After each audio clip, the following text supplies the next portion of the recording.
Hello and welcome to Harmony in the Hustle. I'm so glad you are here today, and we have such an amazing guest. And I've been a good friend of Emma's for a while, and I want to introduce one of my good friends, Emma Walkinshaw. Now, Emma is a certified coach. She's the founder of the Embody Me program. She's also a yoga instructor. She's the creator of Morning Magic Membership, wholehearted retreat host, and a speaker and an author. She's an amazing lady who I've known for a while, and I'm just so excited to have her on our show today. So welcome, Emma. It's great to have you.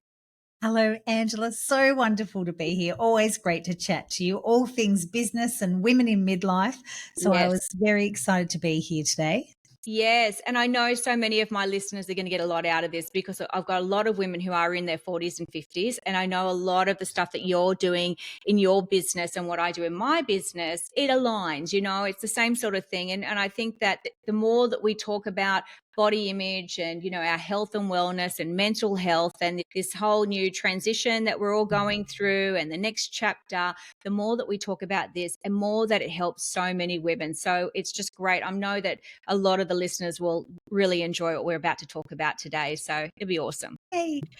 Well, the first question I want to ask you is, I know I've been doing you have the 21 minutes of morning magic, and I've been doing that as well. So can you give us a little bit of a rundown of what that's all about? I know I'm someone that gets up early in the morning. It's been part of my routine for a while. And, the first thing I do is I jump on, and as many times I've jumped on and seen you live on Facebook, and you do your yoga and your meditation, and it's just beautiful. And it really sets people up for the day. So can I ask, what inspired you to start the 21 minutes of morning magic, and why is it 21 minutes?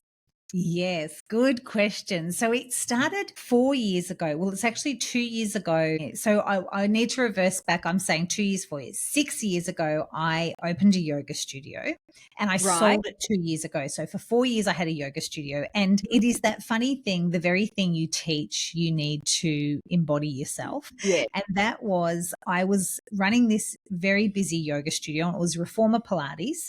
Yep. I don't teach Pilates, but I teach yoga. And I Mhm. remember one morning leaving the yoga studio at 7:30 in the morning.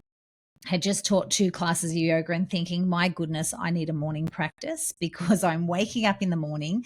The Ah, first thing that I would do at 5 a.m. in the morning was check my phone to make sure the teacher had turned up and yes. make sure that all the studio was fine, and people, all the students turned Mm. up. And I felt like I would wake up in the morning with my foot on the gas straight up. And as a result of that, even though being a yoga teacher, you would think I would know better, Angela, Yeah. but my nervous system was completely blown out. Like I was running on fumes. And as I'm leaving the yoga studio this morning, I thought, gee, I need a morning practice. And we hear it from a lot of people that, a morning practice is a great way to set up your day. And I know that to be true. However, an hour-long practice in the morning Mm. often isn't available to everybody for No. many different reasons. Yes. Yes.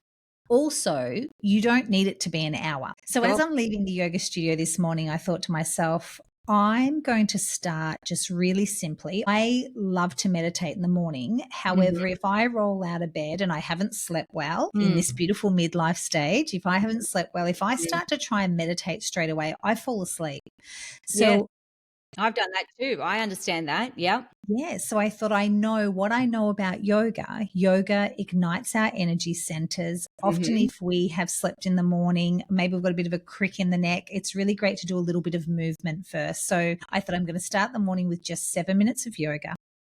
Then I'm going to do 7 minutes of meditation, and then I'm going to do 7 minutes of flowetry, which is journaling. Beautiful. And that equates to 21 1 minutes. minute. Got it. Yes. And I also know that, the myth around it having to be an hour long or having to be this big, lengthy morning practice, if you can do it, great, Mm. but it doesn't have to be. Doesn't have to be that long. Sure. Doesn't have to be. So then I started off going, okay, I am going to, the other part of it for me was I'm really great at accountability and showing up for other people. So with the yoga studio, I thought I am going to run this morning practice, but I'm going to do it in a group online for 21 minutes because I know that if I have told people I'm going to be there, I'll be there. Yes. And that's how it started. So I said Yeah. to my community at 6 a.m., the mornings that I wasn't teaching at the studio, at 6 a.m., I am going to be live in a group. Come and join me if you want to, an accountability. And also the energy of people meditating together is quite profound. There's Yeah. also been studies around that. There's a whole heart-centered connection that happens. And then each evening before I would do the morning magic, I started to write down a theme because a lot of people would say to me, oh, when I meditate, my mind wanders. So I go, okay, great. A mantra is really good. It's great to have an anchor statement, just an I am. And it could be as simple as I am present. You know, that could be one of them. And then people would say, I've always wanted to journal, but I never know what to journal about. So the night before morning magic, I would just write down the theme for the day, a mantra, and then a journaling prompt. And then that's how the very unlikely author that I am, the book came to pass because after a year, I had this book, 365 Days of Morning Magic. Yep. Of course. You've got all this content. You've got all these fabulous mantras every day. Yes. So that's how the book came to pass. So that's, I mean, it's very, very simple, but I think this is a thing that we need to understand about a morning practice. It is simple. It's not to be overcomplicated. And the results that women get from just 21 minutes, you're purely just starting your day without reading your emails and launching straight into, because we just blow our nervous system out. We straight away get into that fight, flight, freeze instead of easing into our day, setting our attention, setting our compass for the day. Yep. We do the opposite and then wonder why we're frazzled and fried and exhausted and feel like we've had no time to ourselves, because that 21 minutes is such a time bending moment too. It's only 21 minutes, but the gift keeps on giving all day. It does. Oh, thank you so much for sharing that, Emma. And well done, because you're absolutely right with all of this. It's that just that waking up in the morning, and I've spoken a lot about this, you just feel like a hamster on a wheel. Yeah. And I say that sometimes it's not just for a matter of months or a couple of years. This can go on for decades, which it did for me. I used to wake up in the morning and all I remember was just like, got to go. And I would go. And I never did this. I never stopped and did the meditation in the morning. I didn't do the morning routines. I might go out for a jog or a run, or I might do a walk, but very rarely would I do meditation and slow down. It was always like boom, boom, boom, boom. Everything was fast. And so my whole life is completely changed by, creating this morning routine and being part of your 21 minutes. It showed me how just setting that up and just doing those nice poses, and you don't have to be like it's for any woman at any age, any size, any fitness level, and you can just start to set yourself up for the day. And I used to love that intention that you would come with. Okay, today's intention is, so look, I don't even have to think. You were doing it for me. You go, I am, okay, great. Okay, so that's the intention. I'll just let that flow now from that intention. Yeah, and I love the fact that you've created a book from that, because like you said, you've been so accountable. You would turn up whether people were there or not. You've got that beautiful place on the Gold Coast, and used to have the sunrise coming, and you just start your yoga, and then you've got all of that that content there to create this beautiful book. So well done with that, because I know your book's done so well. You had your book launch last year, and and well done, because that's a feat in itself. And sometimes I think you would know this as too, Emma. It's like these things evolve. You never really start out by thinking, I want to write a book one day. But what a perfect flow on for you to do what you do and then create this beautiful book and journal that came from that. So, and that's the thing. It just starts to evolve, and your business starts to grow, and you come up with these inspiring ideas. And no, it's beautiful. So, no, well done with the whole 21 minutes of morning magic. I know a lot of women have gotten a lot out of it, especially me too. Yeah, it's great. And that's the thing too, Angela. You and I both know when we do get quiet, that's when our intuition speaks to us. When we're so busy, Yeah. we actually can't hear it. So Yeah. just that practice of getting quiet. And I feel like Mm. that's kind of how the book came to pass too, because I'm very much the unlikely author. I never Mm. actually went through life going, I'm going to write a book. I was never that person. However, now I know I've got another book in me. It's so Yeah. interesting how that just evolves. But that was just getting quiet each morning. And I feel like our intuition doesn't give us the whole bakery. It gives us a crumb. And then we see the slice of cake. Then we maybe see the cake and, Yeah. it evolves that way. But I think getting quiet for me has been a great chance to listen to my own inner voice of wisdom and Yeah. not feel like I'm taking inside the outside world first thing in the morning. Of course, Yes. that happens. I get on the Instagram and the socials later, Yep. but first thing in the morning, I'm listening to me. And I feel a lot of women or even men, it's a great way to start your day because tuning that part of you, I know what I know, is very Mm. helpful. Yeah.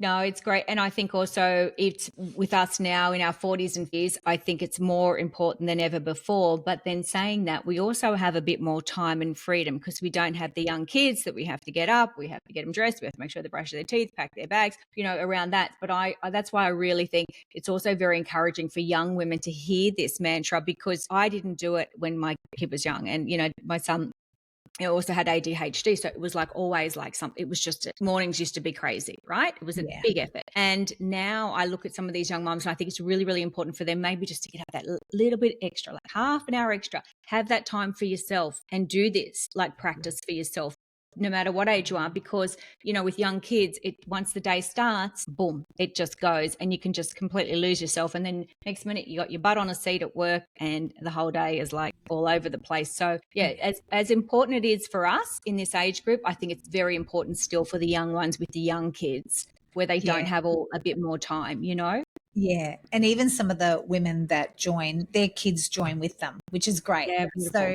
and one of the mums says to me, oh gosh, the little boy was climbing over them the whole time, but it didn't matter. And I think too, an example for our children, showing them it's okay to sit and quiet down as well and journal together and is Yeah.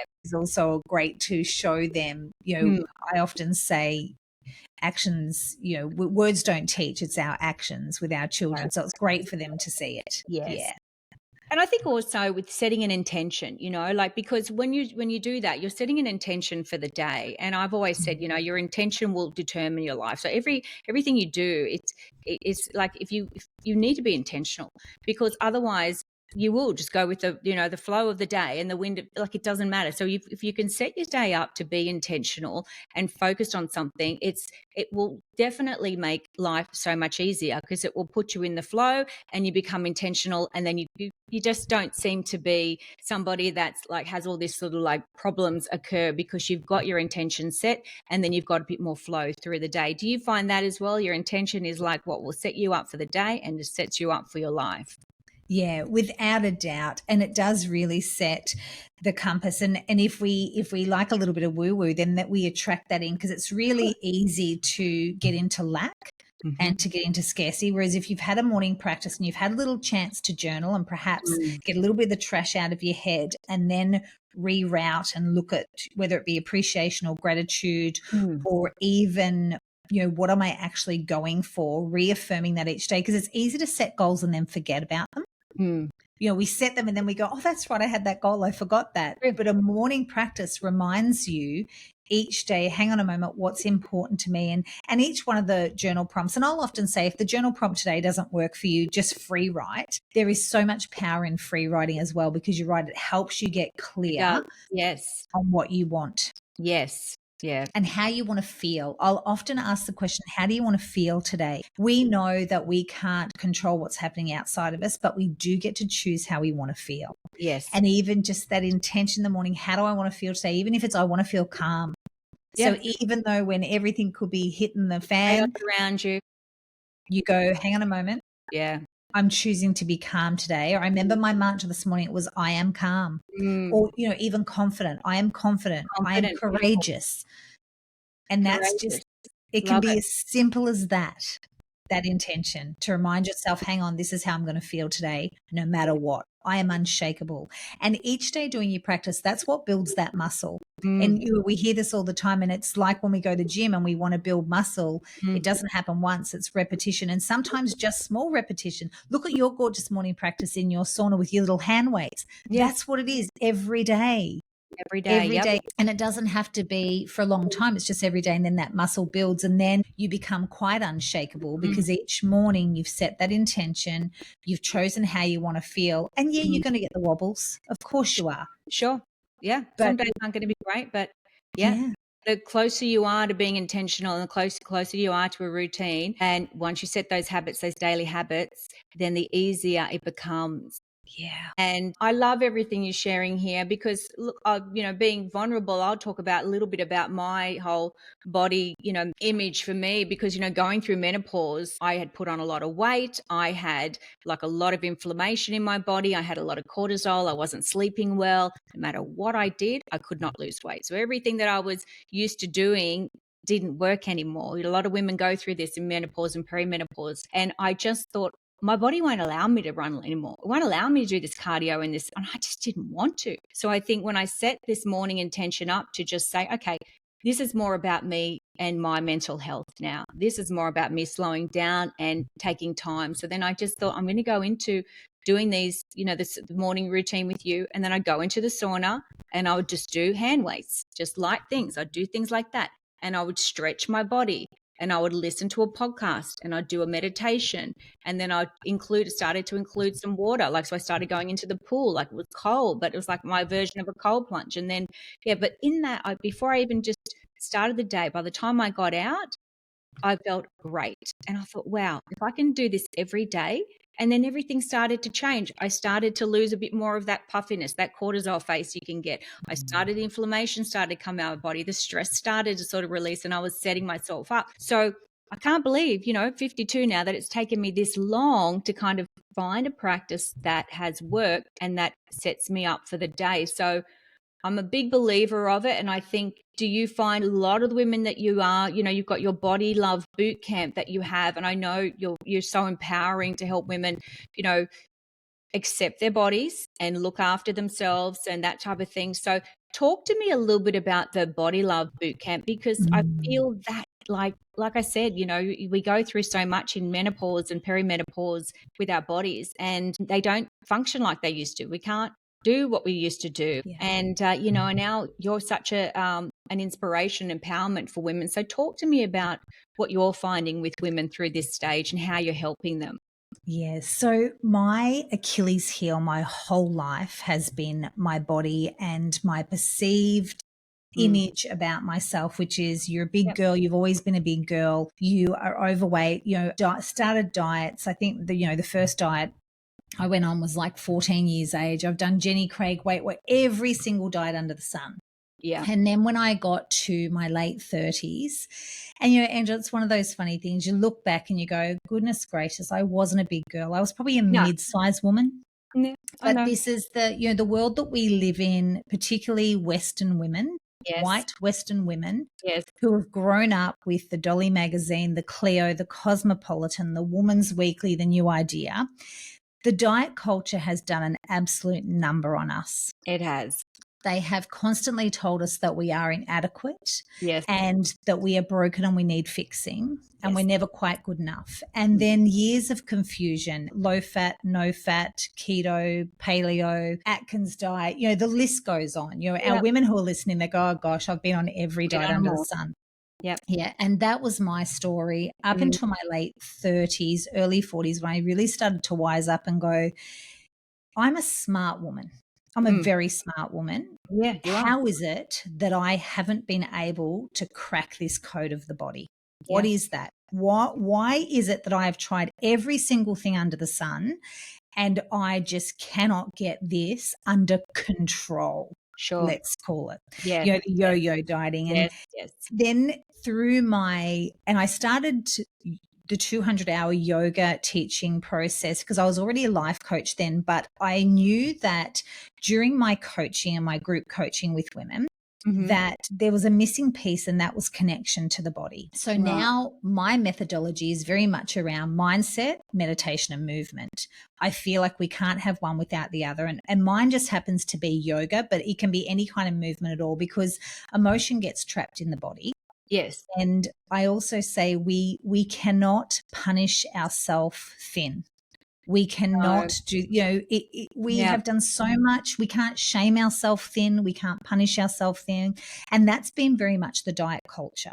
Yes. And beauty standards, and just this whole notion that you are just not good enough unless you're thin. And for a woman too, we've also been raised that a man can become powerful and have grey hair and look like he's distinguished. But for a woman, God forbid, if we're to go grey and age, we're used by, she's let herself go if she goes grey. Yeah. Because our power comes from being young, beautiful, and slender. Yes. Once we're past that, we're redundant. A man, he always holds his power, and he can always have that distinguished grey hair and some shiny shoes and a nice watch. But for a woman, she has been told that she has a certain use by, and that's when we get into midlife, which is absolutely not true. And I know that there's women like you and I are really re-educating, and the rise of the midlife woman is wonderful. Yeah. But I think about my own journey starting yoga. And I remember when I started out teaching yoga, training to be a yoga teacher, even though I thought I'm not going to teach yoga, I'm just going to use it in my coaching, because I feel like we need to get connected to our body again. I would be coaching women through things, and they would have such a dissociation with their body, even so much so, Angela, appetite. And you're speaking to women out there now. Years of dieting has us disconnect with our appetite. We are so used to, and I say we, I'm speaking about myself. I was so used to getting to the end of the day and being hungry and saying, just go to bed. You can't eat anymore, go to bed. Right, yeah. Not even being connected to the body around appetite and knowing when you're full and when you're not, and then messing with yourself with diet. And now, we've got a rise at the moment of all different kinds of weight loss drugs that are suppressing your appetite. Yeah. But all of these things really affect a woman and really affect her body image, because she feels like then she's also a failure because she can't even stick to the diet, or she can't lose the weight. So true. When a lot of it in my Body Love Bootcamp, a lot of it is really the mindset stuff and starting to undo beliefs that we have had. Yeah. And I'm sure the women listening right now have got so many rules that they don't even realize they have. Yes. And it might be around bread or cheese or eating at certain times, or because we've totally denied ourselves. We've given our power away. And this was my story. I would throw money at everything, and it would be next diet, next program, next personal trainer, next gym, next regime, because fix me because I'm broken. Yes. But the problem with that is when you're giving your power away, you're never actually being empowered, because you are putting your whole well-being in someone else's hands and never really connecting with what you need and who you want, whether it be your appetite, the little inkling that says to you, today you actually need to move. You've got a lot of energy. You actually need to move. Because is that on the program? Or you flog yourself and then you're too tired. Like I was all out of whack. Yeah. So the yoga, starting to become a yoga teacher, which wasn't the process, it was just my own journey for my coaching. And then I thought, yes, I am going to be a yoga teacher. Well, the woman that taught me yoga said to me, you're going to teach for me, aren't you, Em? And I said, no, I'm not. And she said, you're going to teach for me? No, I'm not. And then I finished my 200 hours and someone didn't show up at the studio to teach. She rang me and said, will you go and teach? And I went, oh God, I'll go. Yeah. But the thing was, Angela, for me being a size, and at that time, I'm probably a size 16 now, then I was a size 14. And I can remember being terrified standing in front of a room of other people as a size 14 and saying, I probably don't really look like a yoga teacher and I don't belong here. I have a beautiful yoga practice. Yeah. However, in my mind, I had such poor body image that it was terrifying just to do that. But courage, I got the courage and I said, this isn't about me. This is about guiding people through a beautiful practice. This is not what yoga is. It is not about the body. It's about coming home to yourself, arriving on your mat. It's not about perfection. It's not about competition. Yep. This is a beautiful spiritual practice that is wonderful for the body. So my process of becoming a yoga teacher has really helped me heal my relationship with my body. Mm, And then when I opened the yoga studio, it used to astound me how many women would walk into the yoga studio and apologize for their body. yeah.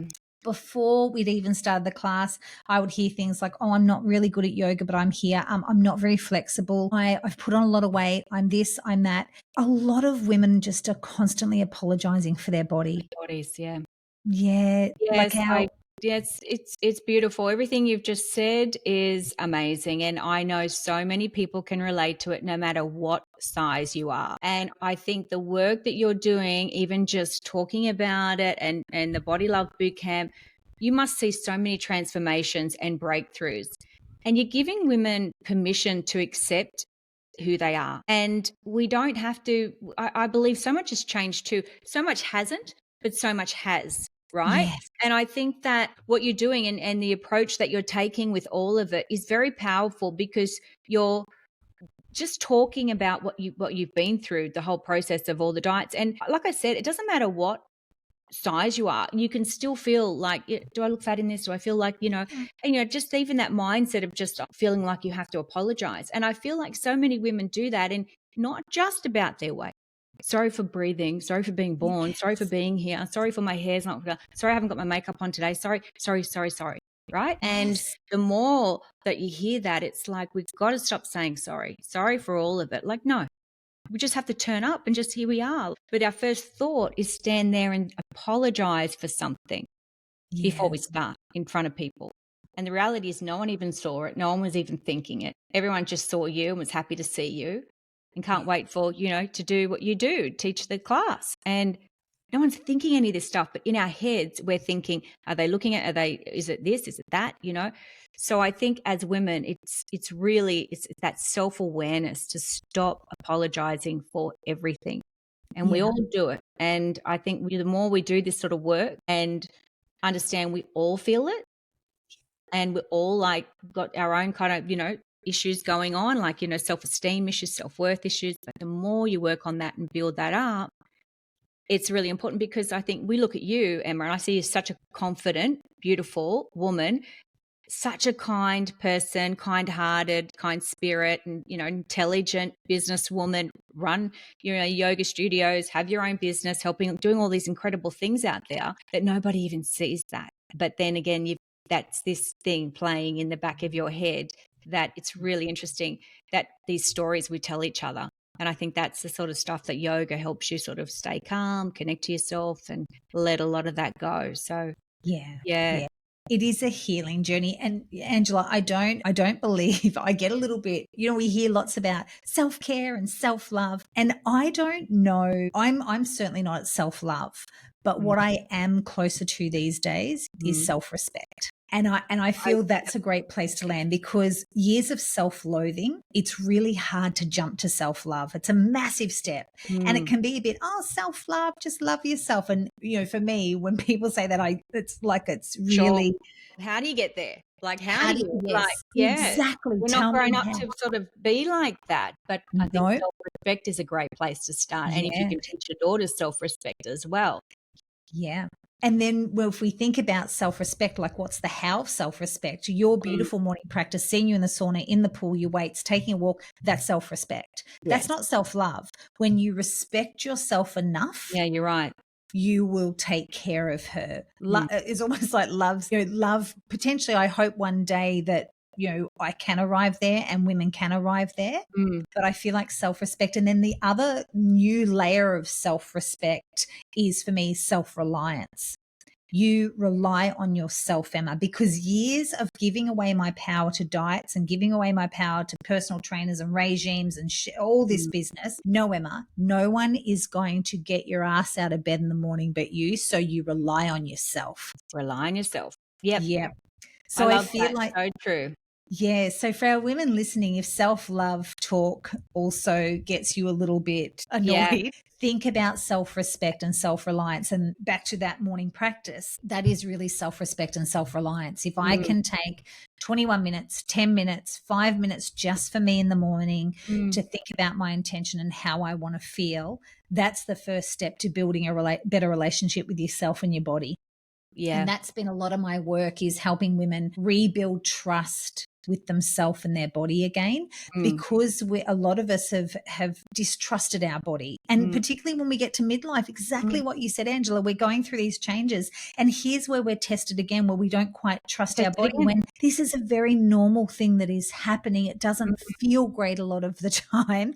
However, it's a process and it's okay. it's okay. Instead of pushing against it, reconciling with it and Mm, just leaning into that. I'm going to respect her even more now. I'm going to really rely on myself even more now, mm. because we've got time. The kids, like we say, the kids aren't here. So it really is a time in our life to really up that self-respect. I I love that. I believe. Yeah. No, I really admire that, and I can probably see that's probably what I'm doing now, and I think that's a great place to start as well. Yeah. Because if you can't get past it, I think if you come in and like you're worried about your weight and you're worried about all these things, as we do, especially in these 40s and Yeah. 50s, if you can start at this place of just, I'm going to do this out of self-respect for myself, Yeah. forget the rest of it. I'm going to do this. I'm going to do the meditation. I'm going to focus on this because I respect who I am and myself. And I'm just going to, if this helps me, then that's going to be a good thing. And start Yeah. there. Yeah. Yeah. No, I love that. That's really, really great. It's big. Yeah. And I think there's so much it's is out there now. It's about the menopause, about the 40s and the 50s, about the transitions and everything that we go through. But I'm also seeing, I feel more women are more disconnected from themselves than ever before at this Yeah. age, because we are going through so many crazy things and we don't know sometimes who we are. And Yeah. we can start the day and you kind of like, I used to say, like, I'm not happy, I'm not sad, but I'm kind of somewhere in the middle. It's like this weird numb feeling. Do you know what I Yeah. mean? Like, and it's like, and that's where you have to go get your hormones checked and work out, where you sit on the level of your estrogen and progesterone and your testosterone, all these things that we have to go through just to stay like sane in a lot of ways, to keep Yeah. ourselves getting up every day and moving forward in a Yeah. positive way. But I think that, once you can kind of, you've got to take that time to look after yourself. And again, just going and figuring out what my next steps are with my health is a level of self-respect too. So, and I Yeah. think more and more women are doing that now, just Yeah. taking those baby steps to look after themselves, because we don't have all the answers. Yeah. A lot of people don't have you've got to figure these things out, and it comes down to that self-reliance. It's a great word, and I really believe that, just taking stock of your life and who you are, and, just it comes down to you relying on yourself, because everybody's different. Yeah. Yeah. That's it. And it's not the path of ease. God, don't we all just want to pay someone, give me the checklist, tell me what to do and I'll just do it. We Sure. all want that, but it's not the case. No. It is our time to self-explore and try Yeah. different things. And as long as it's with kindness, like I mentioned, we've done so many years of the punishment and the shaming ourselves, but it's just coming back to what's the most respectful thing I can do for myself. Mm. I don't want to punish her. I don't want to shame her. Here we are. What do we need to do? What's the Yeah. next step forward? Yeah. Beautiful. And I just want to talk about what you've done, your mission. I know but you also do these incredible retreats where you take women to India, and you just got back on Monday. You just Yeah. got back from India. And so you took women over there. So talk to me a little bit about that. Are you finding when you take women and you get them out of their environment, they go over there and they literally, do you find that they're finding themselves, connecting to themselves again? They're going down that spiritual path. I can only imagine that India, I've never been there, it's such a spiritual, amazing place that you can't imagine, like it would be like, yeah, you would probably find that would just be such a incredible journey for women to go on. So talk to me about what you're finding and why you do these retreats. Yes. So I co-facilitate with a dear friend, Yogi Louie. And of course, we're both yoga teachers and we love the spiritual journey and transformation. So I would definitely say the women that start on the trip with us, it is a complete, I mean, I have an unraveling and unfolding the whole way through too. So Yeah. yes, India is incredibly spiritual, and Yes. the journey that we go on, we weave a lot of personal development into the trip as well. Okay. So Great. Yogi Louie, yes, she is a yoga practitioner around yoga healing. So she has it's a different kind of yoga, I guess you could say, per se. There's different, I guess you could say, modalities that she uses in her yoga. And of course, I'm all around body confidence and building a better relationship with your body. So that's the tone of our trip as well. And then as we journey through India, we start our day each morning with a morning practice, and then we'll go and do the sights, sounds, and sensations of India. And we do the gold triangle, which is a very classic yoga route, which is Agra, which is the Taj Mahal, Delhi, Jaipur. But we also tack on, which isn't in the golden triangle, and we go up to Rishikesh, which is right on the Ganges, the Mother Ganga. And it is a pretty powerful place. It's at the foothills of the Himalayas. And it's just incredible. And there it's just deeply spiritual. The Beatles ashram is there, the ashram that the Beatles went to in the 60s. So there's a couple Wow, of how cool. ashrams there. It's very, very cool. So during this process, we go on a little bit of a journey. And it really is an unraveling. If I think about all of that, so my intention for this, I have an intention for each retreat. Yogi Louie has an intention. I have an intention. So my intention for this retreat was to really lean into awe and wonder. So wherever we are, be in awe and be in wonder. Love that. So that was our whole theme. And, the feedback's coming back because all the women, we're all back now. And of course we put our feedback, but listening to it, I mean, yesterday, Angela, I'm in tears reading I can imagine.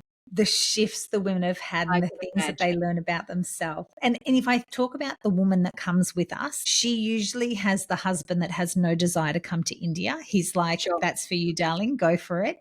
It's mother and daughter. We've had, I think we've had now 5 mother and daughter combos come with us. So that is beautiful and unique in itself.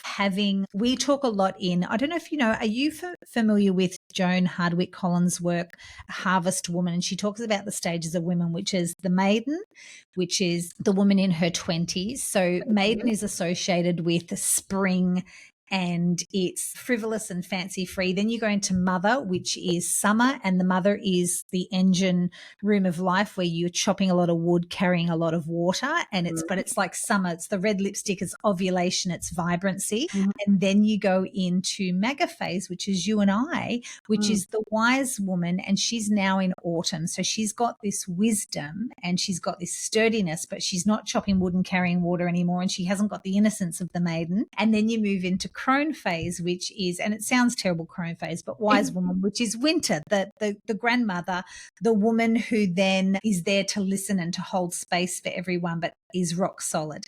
So we talk about this in it's a great, so Joan Hardwick Collins, her beautiful book is incredible. It goes way more into detail than I have. So we talk about our retreats, and we'll often have a maiden and a maga. And then we'll have a crone, and we'll have heaps of, so we talk about that, about different stages, because each one of us will have a different experience in India as to what stage we're at. They are in their life. Yeah, Yeah. beautiful. So we have a lot of maga women, which is our age, and they are there because they haven't got, they've got, their responsibility is less, and they're back to this carefree stage. So the joy and the fun and the connection, the realness and the rawness on these trips are incredible. The connections that are made. And then I could imagine.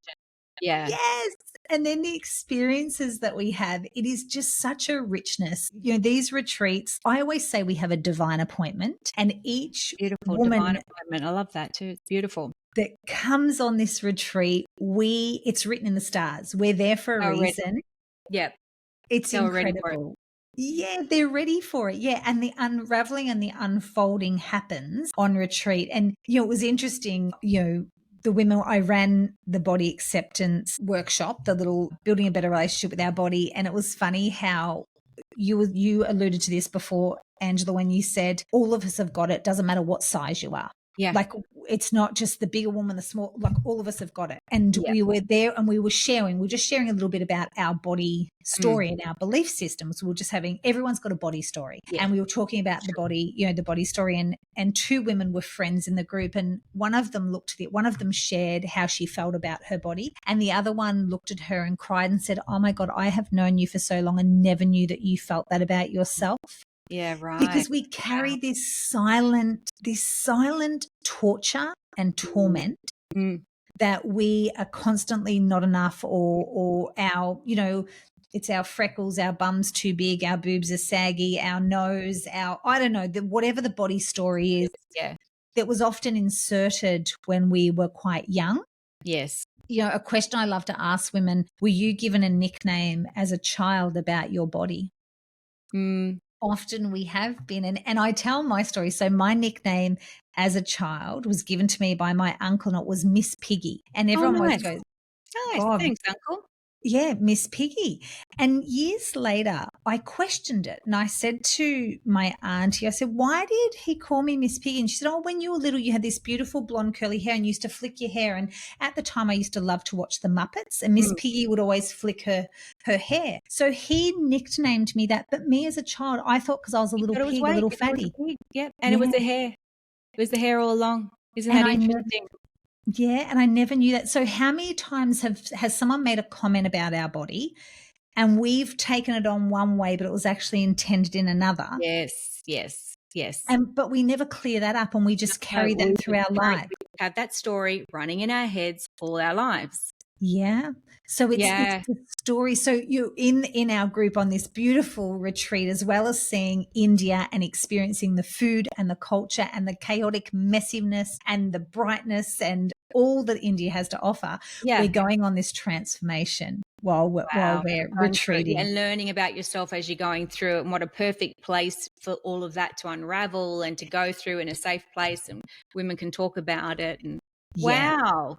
Yeah, incredibly joyful. So the retreats are just phenomenal. I love when we get in an immersion and we're in a container with women, because I love one-on-one coaching, without a Mm. doubt. I love my one-on-one clients, but Yeah. I also know that group collective energy pushes you forward exponentially, Women in a because group, something magical happens, doesn't it? When one yeah, shares and people are vulnerable and they find a safe place to share, they can yeah, open up and they can, just, yeah. And then they realize, look, I'm not the only one that feels like this.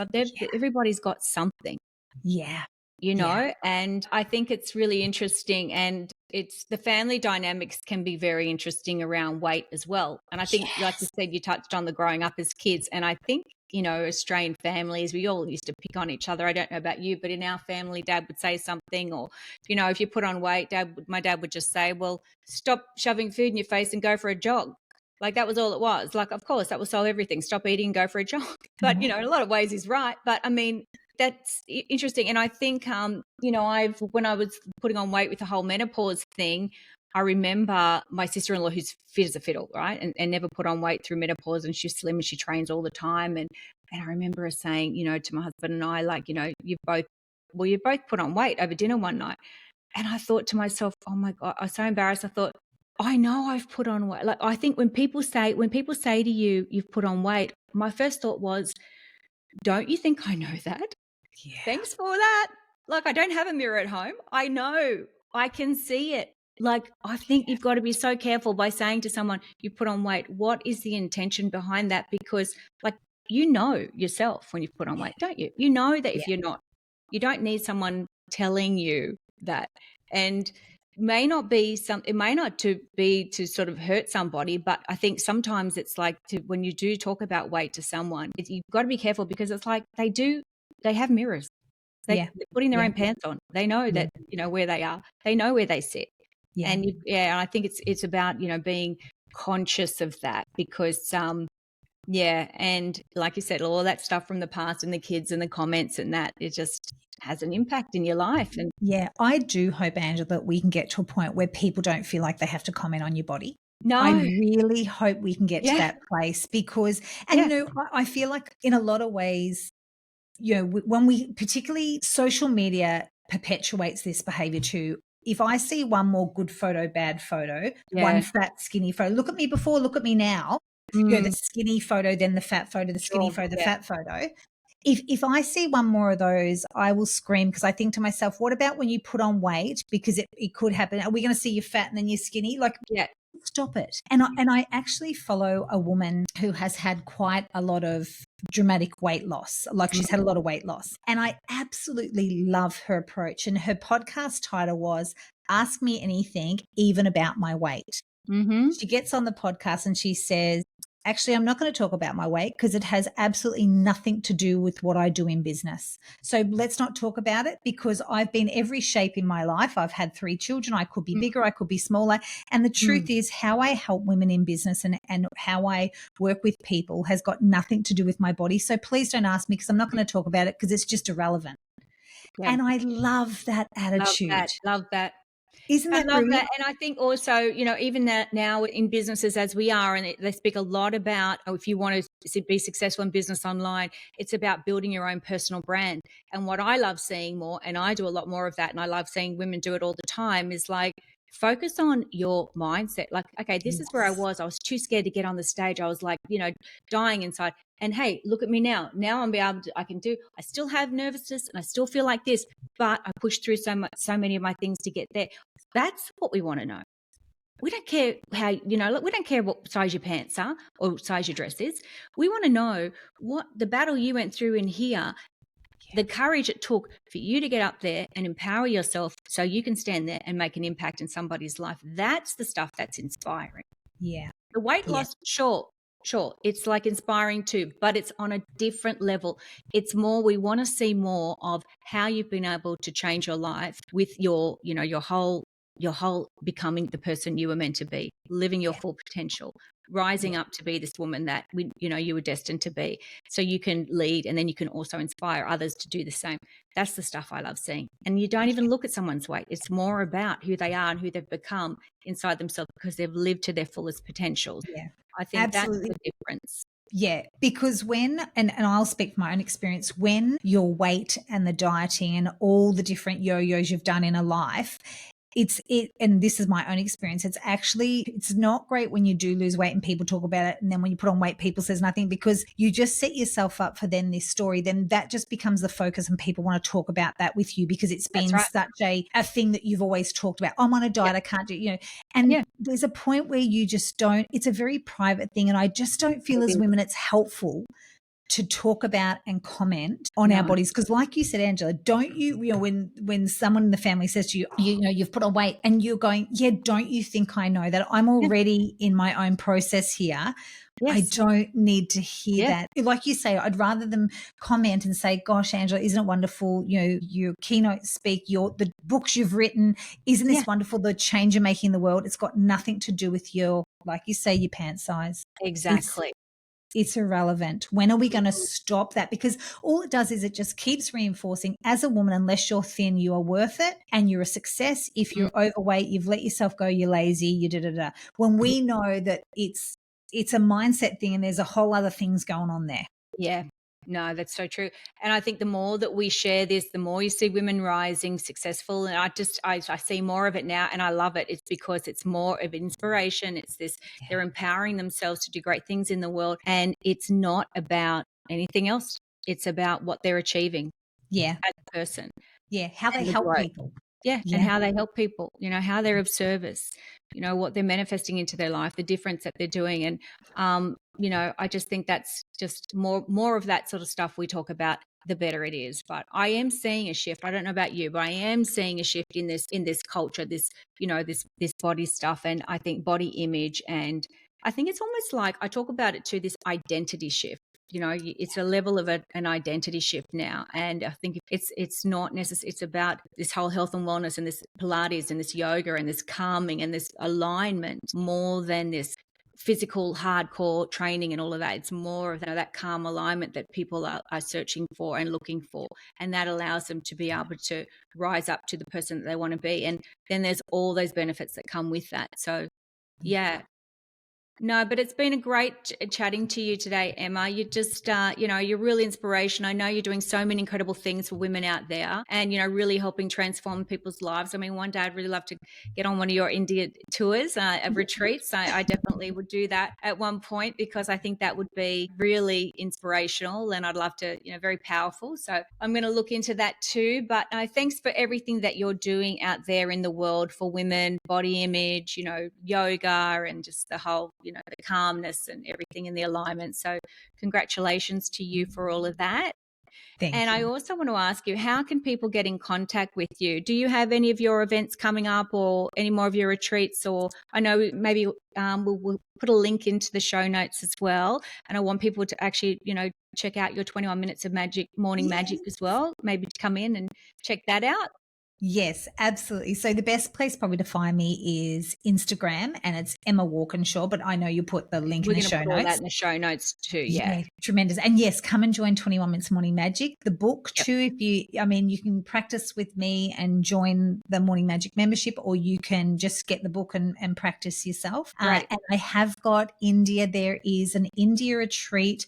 Right now, I'm just taking everybody's names because we're still working on the itinerary, but it will be November. It looks like it's November the 4th. Ooh, And then okay. there will be another one in March. So the one in November, we've Yeah. added a new little India repertoire in. So the one in November is actually the south of India, Kerala, and it is tigers, tea, and Ayurveda. So Ayurveda is another incredible Indian practice, which is all around. It's really great for your well-being, your hormones. So you Uh-huh. work out what your dosha is, and then we've got an incredible Ayurvedic doctor in India that we went and seen when we were there, that will take us through it's around balancing hormones, stress release, and looking at you said it before, inflammation in the body. And then they do it through a medicinal way, which is wonderful. So that's a component. And then the other bit is we do the tea plantations and also the tigers in India. But as I mentioned, weaved into that is this personal development. We really go on this wholehearted journey where there Wow. is an unraveling. So that's November this year, That sounds 2025. And then, amazing.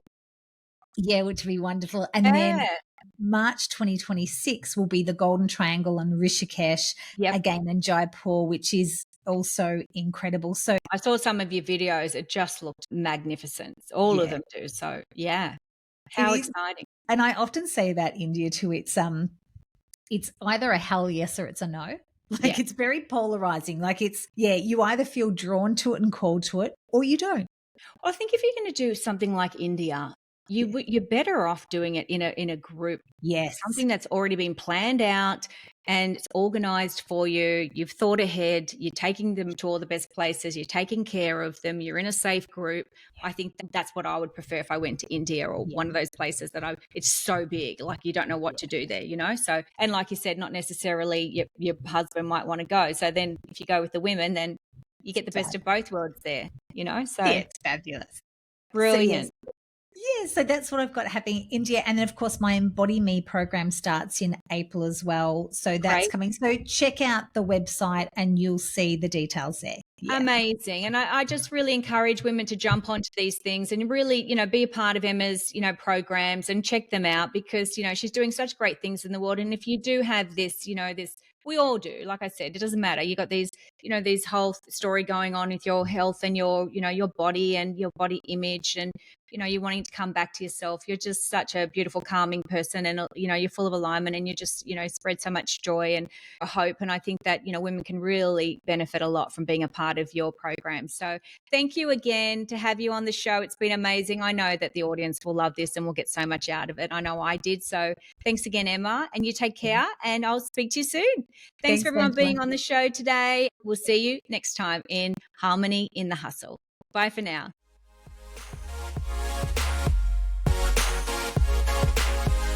Thank you so much for tuning in to another episode of Harmony in the Hustle. I hope today's episode filled you with inspiration, gave you some tips you can turn into action, and helped you find a little more harmony in your life. If you've enjoyed this episode, please share it with a friend who could use a bit more harmony in their hustle too. And if you haven't yet, make sure you subscribe so you can stay updated with all the upcoming episodes. I truly appreciate you taking the time out of your day to listen. And until next time, stay in the harmony and remember, you've got this. See you next time.